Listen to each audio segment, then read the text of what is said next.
रुक्मिणीचे बंधू रुक्मिणीचा विवाह शिशुपालाशी ठरवला व राजा भीष्मकांना तो मान्य करावा लागला. महाराज, मला वाटते आपली कन्या रुक्मिणीसाठी आता आपण योग्य वराचा शोध घेतला पाहिजे. राजपुरोहित म्हणाले होते की रुक्मिणी एक दिव्य कन्या आहे. तिचा विवाह श्रीकृष्णाशी आधीच निश्चित झालेला आहे. हे पिताश्री, मी माझी बहीण रुक्मिणीचा विवाह त्या कायर कृष्णाशी कधीच होऊ देणार नाही. तिचा विवाह मी शक्तिशाली राजकुमार शिशुपालाशीच करणार. हे रुक्मिणी, मोठा बंधू पित्याप्रमाणे असतो. तू एकदा रुक्मिणीला याबद्दल विचारले पाहिजे.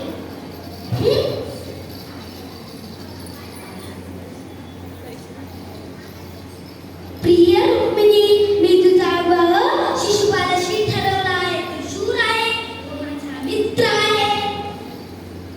परंतु दादा, रुक्मिणी, मी तुझ्यासाठी योग्य वराचा शोध केला आहे.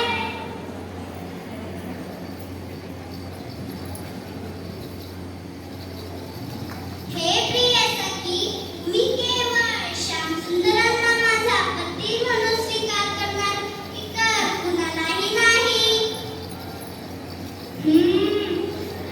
मग तू आता केवळ श्रीकृष्णालाच सहाय्य मागायला पाहिजे.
हे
पत्र घेऊन तातडीने द्वारकेकडे निघाले.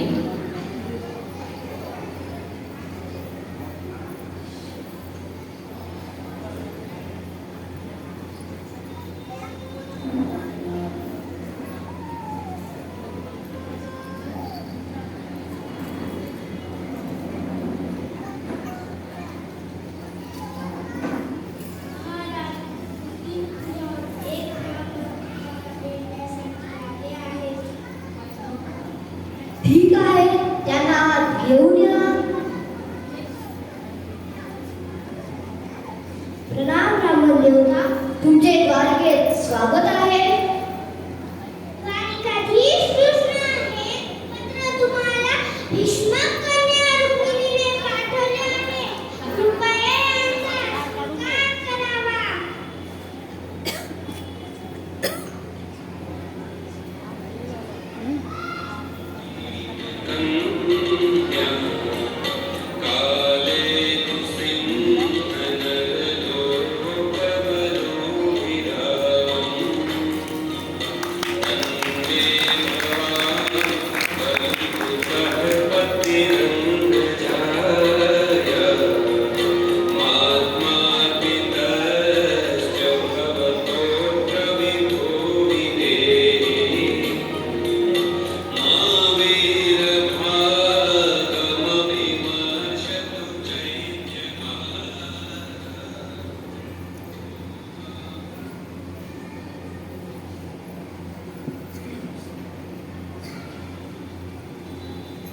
हे प्रिय ब्राह्मणदेव, रुक्मिणी माझ्याबरोबर विवाह करण्यात उत्सुक आहे. हे ऐकून मला फार आनंद झाला, कारण मी रुक्मिणी बरोबर विवाह करण्यात उत्सुक आहे. माझ्याशी शत्रुत्वाची भावना असल्यामुळे रुक्मिणीने तिचा विवाह शिशुपाल बरोबर ठरवला आहे, हे मला माहीत आहे. परंतु ज्याप्रमाणे साधारण लाकडाच्या घर्षणातून कुशलतेने निर्माण करून त्याला उपयोगात आणता येते, त्याप्रमाणे मी या राक्षसी राज्यामधून रुक्मिणीला सहजपणे उचलून आणेल. परंतु कृष्ण, आपल्याकडे जास्त वेळ नाही. शिशुपालाचे पिता धर्मघोष शिशुपालाची वधा घेऊन कुंतिपुराला आला आहे.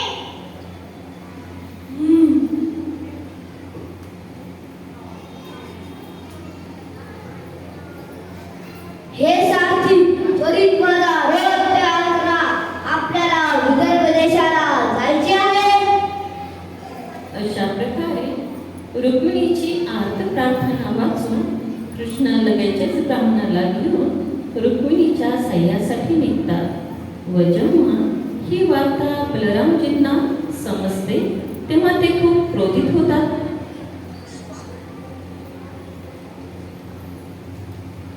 कृष्ण रात्रीतून द्वारकेच्या बाहेर रथ घेऊन गेला व मला कोणी सूचना देखील दिली नाही. जेव्हा कृष्णाने त्याच्या साथीला निरोप पाठवला तेव्हाच मला सांगायला पाहिजे होते. शेवटी त्याच्या सुरक्षेचे उत्तरदायित्व माझ्यावर आहे. परंतु हे बलरामजी, कृष्ण खूप घाईत होते. त्याच्यासोबत आणखी कोण होते? महाराज, एक पुरोहित होते.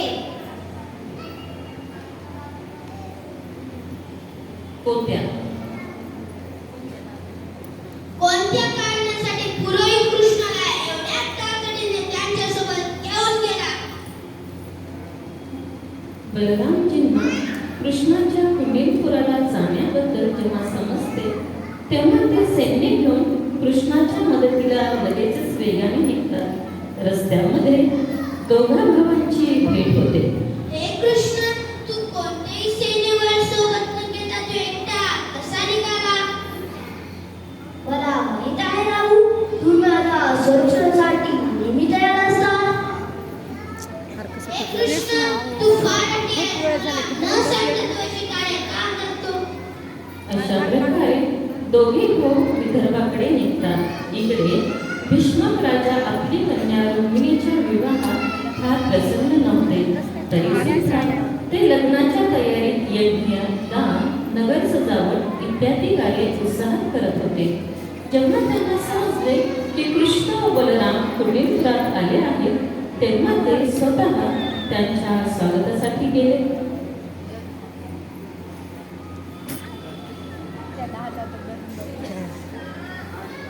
कृष्ण बलराम तुमचे स्वागत आहे. कृपया तुम्ही इथे आलात तर माझी कन्या रुक्मिणीचा विवाह सोहळ्यासाठी थांबा. रुक्मिणीने कृष्णाला पत्र लिहून सांगण्यासाठी बोलावले आहे अशी वार्ता पसरली होती, म्हणून शिशुपाल चिंतेत होता. प्रिय रुक्मिणी, शंका येत आहे. कृष्ण माझ्या विवाहात काही विघ्न आणणार नाही ना? पण सैन्याची पूर्ण व्यवस्था केली आहे. मित्रा, तू काळजी करू नको. मी त्या गोचारण करणाऱ्या कृष्णाला घाबरत नाही. कृष्ण तर माझ्या बरोबरचा नाही सुद्धा. मी महर्षी दुर्वासाचा शिष्य आहे. माझ्याकडे ब्रह्मास्त्र आहे व दिव्य बाण आहे. त्या कृष्णाकडे आहेच काय? फक्त चक्र. हा हा हा हा. इकडे रुक्मिणी राजमहालामध्ये ब्राह्मणाची प्रतीक्षा करत असते. प्रिय सखी, ब्राह्मणाचा काही संदेश आला का? नाही देवी. हे सखी, आणखी येथे ब्राह्मणही आले नाही व श्यामसुंदर देखील आले नाही. यामागे काय कारण असावे हेही कळण्यास मार्ग नाही. हे रुक्मिणी, द्वारिकेतून खूप दूर आहे. श्यामसुंदर येत असतील. हे सखी, असे तर नसेल. श्यामसुंदर माझ्यावर असंतुष्ट असतील.